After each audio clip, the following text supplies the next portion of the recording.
अहमदपुर शर्किया मदनी मोहल्ले की रिहायशी अरीबा बीबी नामी शादीशुदा खातून के मुबैना अगवा का मामला संगीन सूरत हाल इख्तियार कर गया। अहले खाना के मुताबिक अरीबा की शादी को 2 साल हुए थे और वो अस्पताल जाने के बाद पुरस्रार तौर पर लापता हो गई। अहले खाना का कहना है कि मुबैना अगवाकार के 2 रिश्तेदार राब्ता कर रहे हैं, जबकि मुतासरा खानदान की जानिब से मिलने वाली मालूमात भी पुलिस को फराहम की जा रही है।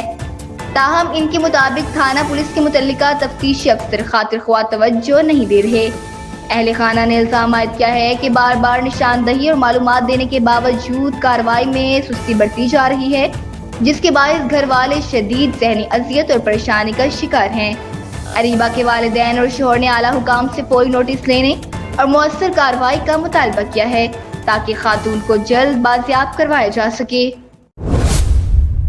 ठीक है ना, समझ जान पे साडी कोई गल नहीं सुनता। असं बात थकी करे से साडी कोई गल नहीं सुनता है। बहाने बड़ा तो सब टाल छुड़े साडी कोई नहीं सुनता। हां जी यार, कितनी दफा संगे से मामला है क्या? साडी अस्पताल में दवाई की ना उठावा गवा कर देते ने। पता है छोकरे का ना तो ना को पता है। असल छोकरे ने अगवा कीते 8 जने ठीक है मेरी जी को। अच्छा उनका नाम बची था अरीबा अरीबा शादीशुदा बच्ची जी हाँ हमारे लाल भी है। क्या मामला वहाँ कैसे देवताओं के जरा ना अगवा कर कैसे शाम को सारे अस्पताल पट्टी से सबको कितना कहने लगी छोड़ साले आखिर बात बंद मेरी मसात है मेरी खाला है सब अरीबा दी शादीशुदा है जी शादीशुदा है अरीबा। मामला क्या था? वो ना हॉस्पिटल में गई थी तो वो उधर कोई अगवा करके चला गया, उसको वो नहीं आया आज तक। अच्छा फिर मालूमात हो गई है कुछ कहा?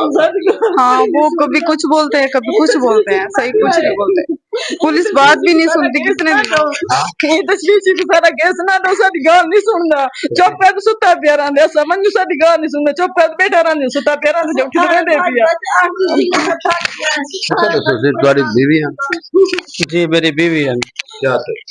क्योंकि तुम्हें भेजे दवाई गिनन की खातिर दवाई गिनन गेन उठावान दे जो जरा ना बंदा ने अगवा कर दी दे अगवा करन तो बाद जरा ना साको कोई तहकीकात सा कोई सच्ची गाल नहीं पिया सा थाने दे गए एफआईआर करवाई साको उन्होंने कॉपी दे थे उधर बाद नूर हसन का ना है थाने तशवीशी दा जेल वनी और सौंपोंदे साको टाल दे उधर बाद सा नाल गुस्सा थी मन पे वेंदे। आज तकरीबन 6-7 डी थी गन 7-8 डी साको कोई कुछ नहीं देना पिया ना नूर हसन तो सुनते पे तशवीशी सब कोई अल्लाह जाने कि शहर दे विच ही बची है को ठीक करने कहन साको दसवा से किड्डे बनी जला दालत ना सुने थाना ना सुने ऐसा किड्डे बनी अपनी मर्जी नाल कहना अपनी मर्जी नाल कहनी गई कदा के घर जेड़ा ना आई कदा के घर जेड़ा कहना मैं रले ना दी पे मैं उदी मां हां मेरे लेना दी पे कोई कमी कोई शादी करना आई कोई जेड़ा भी कहना कुछ ही कहना कुछ भी कहना आई बड़ा सा किड्डे बनी क्या करनी। हां हाफिज साहब को जाकर चाहो तुम? जी मैं हुणे तकरीबन थोड़ी देर पहले मैं एसएचओ साहब कने गए थे असा जिंदी वजह ते एसएचओ साहब दे उन्हां दे साहबान बैठे हैं उन्हां दे मुतलका अफसरान बैठे हैं अपना नूरुल हसन साहब ने आखे भाई मैं केरे करे बंदे नु चक्का ते किनु चक्का मैं आखे भाई जो आपके साथ आपको बता रहे हैं कि ये बंदा है तो आप उसको उठाओ। नहीं जी मैं तो नहीं चकना ये पूछ ले एसएचओ साहब से। गायब हुआ कितने दिनों? बच्ची को गायब 19 तारीख को। अच्छा 19 से आज 24 है आज तक कोई 1 मिनट की पल पल की रिपोर्ट पुलिस को तो होती है। पुलिस तो इसके अंदर मैं तो यही समझूंगा कि पुलिस मुलविस है, बस मैं यही समझूंगा।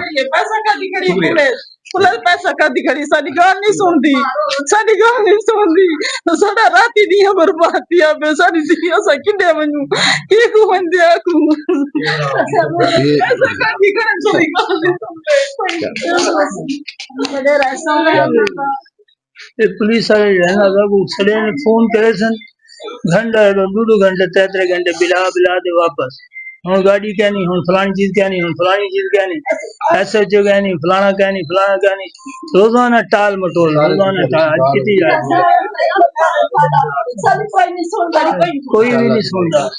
डीपीओ साहब को जाकर चाहते डीपीओ साहब को जाकर चाहते इन्हों को ही करन वो ही कर सकते ना, इन्हों को असा तो नहीं कर सकते, इन्हों को तो आप करने वाले, इन्हों को बिल्कुल सीधा कर सकते। ये तो सारी गल तो सुनते ही नहीं ना। अगर को तो रोज फोन करे सन वाला तो अपने करने पे फलाना करने पे, अगर कोई तक दे सही तो वाल उदे ही नहीं वेंदे। कितने से दूसरी परेशान है कितनी जा रही है 19 तारीख को बात है जी, अच्छा बात मंगालाल जी। अच्छा बात तो हम पुलिस ने एफआईआर दोपहर आने टाइम एफआईआर पुलिस ने जी हाँ एफआईआर कटी है ना, उसके बाद यार कोई नहीं सुनता। गाल भी नहीं सारा रात भाई तेरा के जा रहा है पर ऐसे कहां खड़े सभी कहीं न कहीं सुने ही है ना ना साथ का बचरा सुनी बोले घर का जाल लगा के डीपीओ साहब को सारी ये गुजारिश है कि अपने तहफुज नाल देना साको बच्ची वापसी बुलाई वजे, क्योंकि सारी कोई गाल नहीं सुनता पिया, मुलविस है बेटन सारे ही बात सारी बच्ची परेशान है बहुत ज्यादा, मेरी घर वाली है सब कोई पैगाम क्या नहीं पूछा ये पैगाम पूछे कि मैं बहुत परेशान हाँ, मेरे को नहीं आवड़े ने मेरे को पिस्टल दी नोक दो रखी गणन जी हाँ वो बच्चे आना चाहिए कि नहीं आना चले पुलिस वाले गाल नहीं सुनते मैं कल मैं तो खुद कुछ करे नहीं थी थाने दे बेच चले सारी गाल नहीं सुनते सदी को मगर की मैं जू मैं कल मैं तो खुद कुछ करे नहीं।